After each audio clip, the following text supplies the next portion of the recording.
Hi guys, welcome back.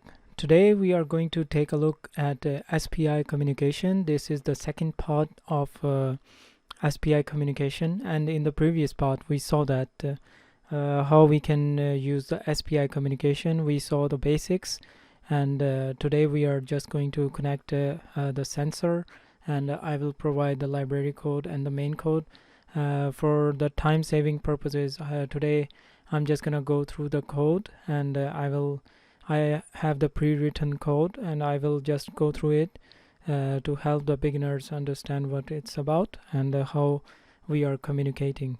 Now we are going to take a look at the LIS3DSH sensor, and we are going to see how we can connect it. So here, as you can see, we have first pin, and it's VCC, and it's 3.3 volts, so it will be connected to 3.3 volts. The second pin is ground, so we are going to connect the second pin with the ground. So the third pin is SCL, and we will connect SCL, which is the clock. So we are just going to connect it with pin number 24. So the next pin is master out slave in, and it's connected with pin number 25. And then we have the next pin here, and it's mentioned here as SDO, and we will connect this pin to pin number 26, and it's going to be master in slave out. And the next pin is CS, which is chip select or slave select, so we are going to connect it with pin number 27. So that's the basic configuration, and we don't need to connect other pins. The other pins are ADC and interrupt pins. If you want to do some advanced stuff with this accelerometer, then you can go on with these pins, but you have to check its data sheet, and then you can apply the stuff on this. So now I'm just going to go through a basic tutorial, and in this tutorial we are just going to see how I have coded and how I am connecting with this LIS3DSH sensor, and how I'm taking the acceleration values. That's it for the wiring, and now let's see how we can do the programming. So let's see how we can do the programming for this module. I have this code folder here, and here I have the main file, and I have some library for this, so we will see this library. So first of all, let's go into this computer, this PC. So I'm just gonna go here. Let's create a new project. So I will go into C directory. Here we have nRF SDK. If you have nRF SDK 17, it's still okay, and the upcoming tutorials will be in nRF SDK 17, so that it's up to date. Now we are just going to open this nRF SDK, and here we have examples folder, and here in my projects we have seen in the previous project we have seen the basics of SPI communication. So we will just copy that here and paste it, and now let's rename it as SPI LIS3DSH. So LIS3DSH is basically accelerometer sensor from STM. In the future I will introduce another LIS series sensor. It's also an accelerometer, but it works on lower voltage levels, and we will see how we can communicate with that. It's really interesting because it has a special digital motion processor, so it can do the calculations itself, so it can tell if we are tapping or we are doing some other stuff. You can also check for this sensor as well in its data sheet, and maybe you can watch some other tutorials based on this sensor as well. For now we will just go through and see how the SPI communication is working. So we will open this, and here we have a main file, and I'm using nRF52832. If you are using nRF52840, you just go into PCA10056. I will just open PCA10040, open the blank, go into SES, which is Sagar Embedded Studio, open the EM project file, and first of all let's remove all the code because we are not going to use this one.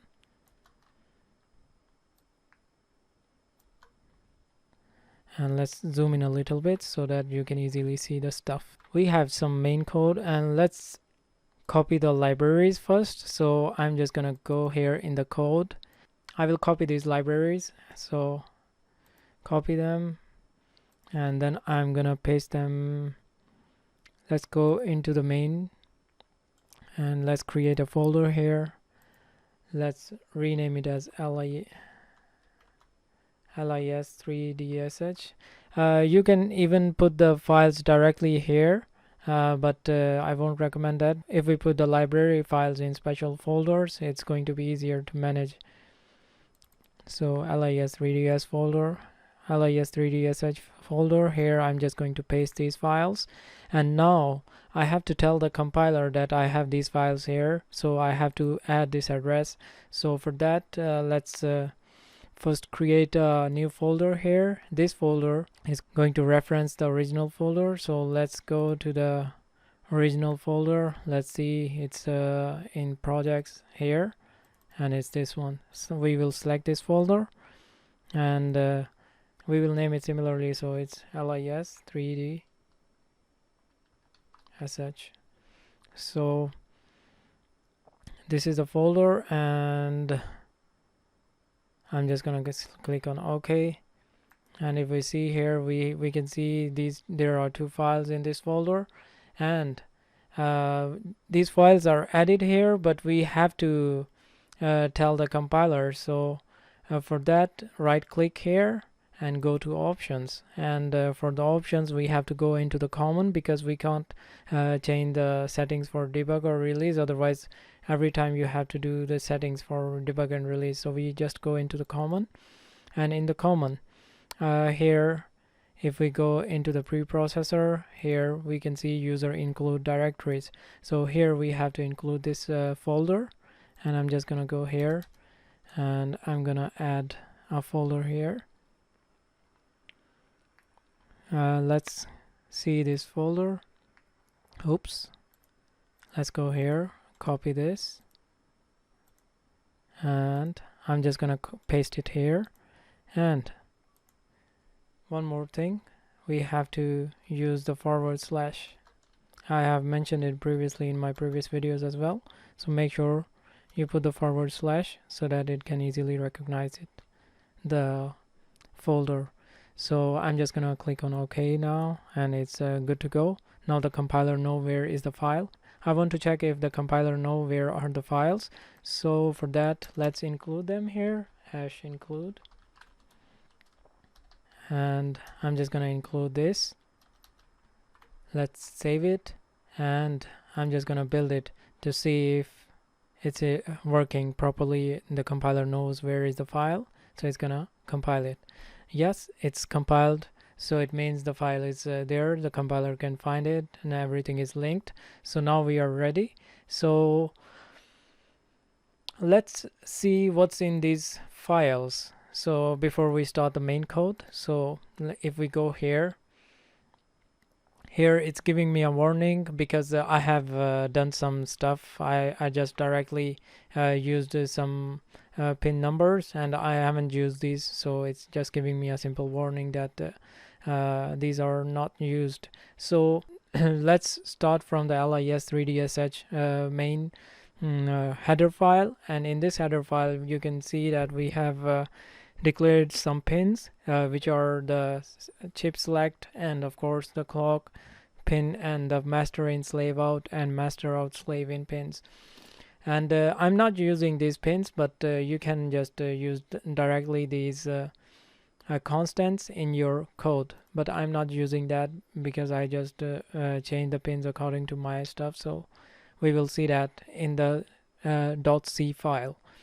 So here you can see I have also created a simple function, which is we just simply call this function to set the pin high or low for the chip select. So it's going to be easier to directly call these chip select functions.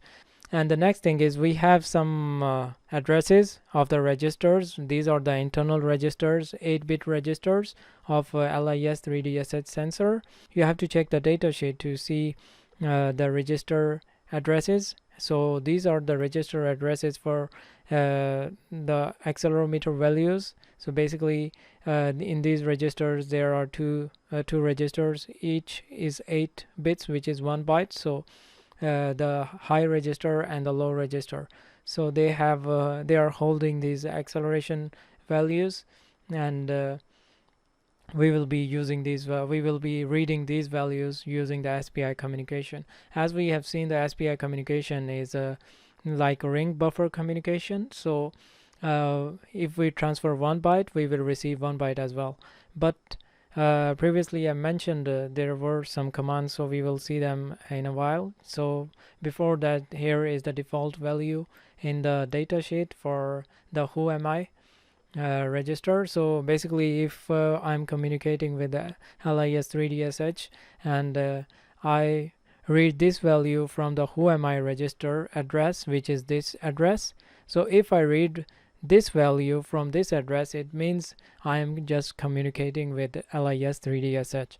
So next thing is we have some configuration registers for the control, and we can do the configurations for the output and all the stuff. You can see the data sheet for the more information. And the next is that we have to set the sensitivity for the accelerometer. So here it's also mentioned in the data sheet, so you can check it out.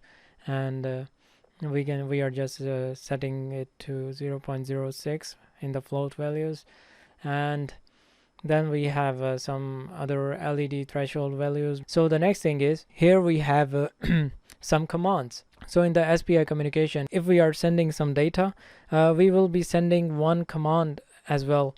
That command would tell a slave device, which would be in this case, which would be LIS3DSH, and it's going to tell it whether my master device wants to read from the slave device, my master wants to read multiple registers from the slave device, or it's going to write single register or multiple registers. So for that we have some specific commands. So these commands will be sent in the buffer of the transmitter to tell the slave device that I want to read or I want to write. So we will see there these commands in the functions later on. And then I have declared some functions here, which is the SPI initialization, and of course LIS3DSH initialization. And then we also need to convert the values, because the acceleration values are basically in 2's complement, and we have to convert them to integer 16 values. Then we can use them in some equations or so on. And of course we have this function for reading the register values. If we want to read something from the internal registers of LIS3DSH, we can just directly call this function. So that's why I have put this in the header file. So let's go into the C file and let's see what's happening here. So make sure you always include the header file and the SPI driver header file as well, otherwise it's not going to work. So be careful with this, and you are good to go. So the first thing here is the buffer size. So I have set the buffer size to 8, and the SPI instance that I'm using in this case is 0. The instance 0 is the SPI 0, and we have created a transmission and receiving buffer. Since SPI communication is a full duplex communication, so if we are transmitting some data, we will be receiving some data as well. But since we are telling the read and write commands, so we are basically ignoring the other stuff during the transmission or receiving. So for example, if I am writing some data, I will be getting some data from the LIS3DSH sensor as well, but my microcontroller is just going to ignore that. The next thing is we have some volatile variables. These variables are basically telling if I want to read 1 byte or multiple bytes, and if I want to write single byte or multiple bytes. And then we have a special variable which is SPI X4 done, which means SPI is transfer done. This is basically a boolean flag, and this flag is going to tell whether the transfer data transfer is completed or not. So if it's finished, then we can just read the values from the buffer. So then we have this basic instance. So we are just using this function and assigning this instance 0, which is this value is basically 0. So we want to initialize SPI 0. In this case, we are using that. And now let's see some of the functions. The first function is simple. You can just find this function on internet anywhere. You are just going to find this. It's a basic function, and it's just going to convert the two's complement values into integer 16. So I won't go into the details of this function. And the next function is the write register. So this is basically connected with our SPI communication. So I will go through it so you can understand what's happening here. Oops. Okay. So here you can see LIS3DSH write register. Basically, we are just writing some data into LIS3DSH. So here you can see I'm writing 2 bytes. So why 2 bytes? Basically, the first byte is going to be a command, and the second byte would be the data. So for example, I want to write one for example, I want to write 1 byte of data, then I will have to put the length to 2 so that the first byte would be the command and the second byte would be the data. So here I'm just simply calling write register single command. So it's going to tell the LIS3DSH that I want to write in your registers. So here I'm just setting the flag to false, and now it's showing that the transfer has not been completed yet. So basically I'm just setting this flag to false, then I will start the transfers. So in the next function here you can see I'm just using a function within a function, basically to save some lines, and it's the value of this nRF drive SPI transfer is going to be sent to app error check. If during this transfer there is some error, then app error check is going to handle that, and it's going to show it on the debug window. And then I will wait for the transfer to be completed. So here in this function you can see we are using the handle, and then we are using the transmission buffer, and then I'm telling it the transmission writing length, which is basically 2, and then we have RX buffer, because I already told you that we are transmitting and receiving the data at the same time. So it's going to receive some values from the LIS3DSH at the same time, but we are just going to ignore that. Setting this to 0, it means the SPI is just basically the SPI module is just basically going to ignore the RX values. And then here we have the while loop, and in this while loop we are just waiting for this flag. Where this flag is going to be set to true, we will see that here. If we go a little down, we see this SPI event handler, and before that let's see the SPI initialization. So in the previous tutorial I have already mentioned everything, so it's similar. We just create a handle, we just create a struct, and then we set the pins. Here you can see I'm just directly using the pin numbers, which is not a good way to do this stuff. You have to use the constant names. I can use these constant names as well. I was just connecting the pins, and then I put these numbers according to the pins. You have to make sure you put the constant names and not the numbers directly. So the next thing is we have to configure the frequency. Basically it can support up to 8 megahertz. And the next function is SPI initialization. I have already explained this, and here you can see we have SPI event handler, and there is the SPI event handler, and in this event handler once the data transmission is finished, we are just going to this event handler is going to be called, and in this event handler I'm just setting this flag value to true, and make sure it's volatile. If it's not volatile, then your code is not going to work, so make sure it's volatile. So here in the read register, I'm just setting the tx buffer 0 to read single command, and then I'm setting the flag to false, and then in the next line here you can see I'm using the same transfer function, and we are transmitting the read command and some extra data, but that data is ignored because it's reading. So the first is going to be reading from the LIS3DSH sensor, and then it's going to transmit back 2 bytes of data, because we are transmitting 2 bytes of data to LIS3DSH, and we are going to read 2 bytes from LIS3DSH. So here again we are just waiting using the while loop, and once the transfer is completed, we can just read the buffer 1 value, because the first byte we are transmitting is a read command, so it's going to be a junk value, and then the second value, which is the buffer 1, the RX buffer 1 value, this is going to be our data that we are reading, or the data from the register we are reading. So here you can also see the int register is basically the register address, and int register is basically the register address, and we pass this register address, and so this is going to be the register address where we are reading the data from.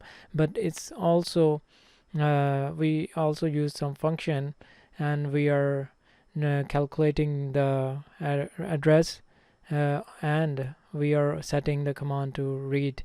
So for that, you can just see here, if we go in LIS3DSH header file,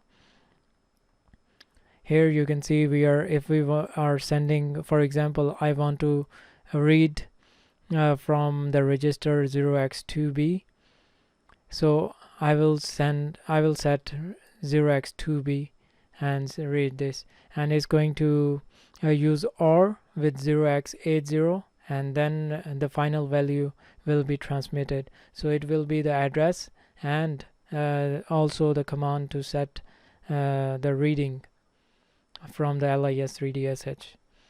So that's the basics, and now let's go back, and here once we read from the buffer, then we can use this data, and other than that, we have the initialization. To understand initialization, you have to know how we have to initialize LIS3DSH. So for that, I would recommend you to go into the datasheet and check out for the basic initialization, and you can basically use these functions and change the settings and play around with the code as well. You can do a lot of stuff with this code, so it's a good way to learn the LIS3DSH sensor and use it with your nRF device to make something interesting. For example, we can make some gesture recognition device using the Bluetooth and all the stuff. We can do lots of stuff with this. So here in LIS3DSH, we can see we are just reading the who am I, and if the who am I is correct, then we write some values to initialize the LIS3DSH sensor. It's set to 400 Hertz data rate, and it's going to pass the X, Y, and Z. After writing these values, we are just going to verify if the values are written accurately, so that the sensor is working perfectly, and then if everything is okay, then it's good to go. And here, if the who am I value is not correct, then it's going to come at this, and it's going to print some error message, so that you can know that we are not able to connect with the device. So maybe there is some fault in your wiring or so. So now let's go into the main code, and so in the main code, I'm just gonna open this main code. I'm just gonna copy the code from this main file to this main file, and now it's set and good to go. Let's build it, and yeah, it's built and it's good to go. So let's see the main code, and let's see what's inside the main code. And here we have to include the logger to see the stuff on the log, and of course we have to include the LIS3DSH and the boards and the delay for using the functions from the LEDs. So basically here I'm just initializing the log. We have seen in the previous tutorials a lot of times, so it's not going to be a big trouble for you guys. Initialization for the backend, and then we have nRF log info. Basically here just sending some information, or you want to say hello, I'm turning on the app or something like that. And the next thing is we have some variables where we are going to hold these values in milligrams, in mgs, and then we will initialize the LEDs because I'm just going to turn on the LED after every reading cycle. And then we will call this SPI init, which is the SPI initialization. We are calling it from this header, which is basically calling from here. So SPI is initialized, then we will give it some time, and then the next thing is we will initialize LIS3DSH sensor, and once it is initialized, if it's not initialized, then in the logger you are just going to get an error value, and if it's initialized perfectly, then in the next step we are just going to assign values to these variables that we have declared. And here you can see that after reading these values, we are just basically left shifting them using some conversions to convert them back into 2's complement.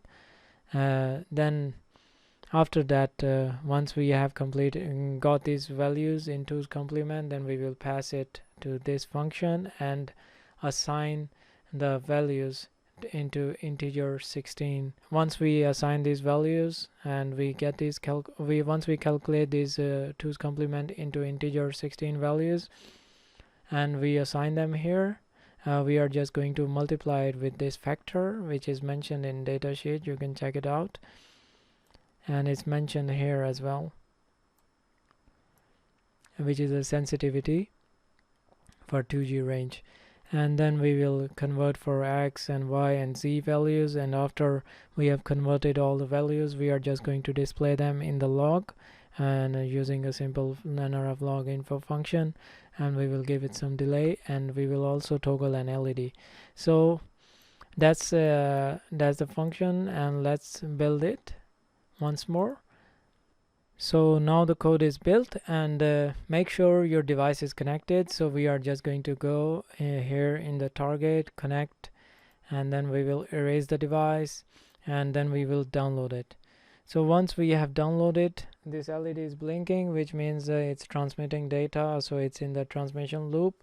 So we are going to see these values in the logger. So open the putty terminal, and here put the serial, and we'll go to this PC, open the properties, go into the device manager, and here you can see which port is connected. Right now is port 25, COM25 is connected, so I'm just gonna write here COM25, and I will set the baud rate to 115200, and I will open this.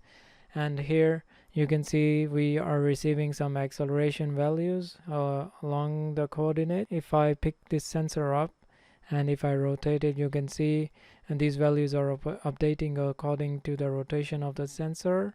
So it's giving some values, and you can use this sensor. These are amazing sensors. You can use them in your projects. So in the future, once I finish the Bluetooth, I will cover some advanced accelerometer sensors, and in those tutorials I will cover these sensors in more details, and then we will see how we can recognize different gestures like double tap or maybe free fall. If you really love my work, please be sure to support me. If you have any questions, you can ask me in the comments below, and Sorry, I have been very busy recently in my job, so I couldn't post new videos. I will make sure every week I will post some videos so that you guys can keep learning. And I put a lot of effort in making these videos, so please be sure to support me. Thank you very much for watching. See you in the next video.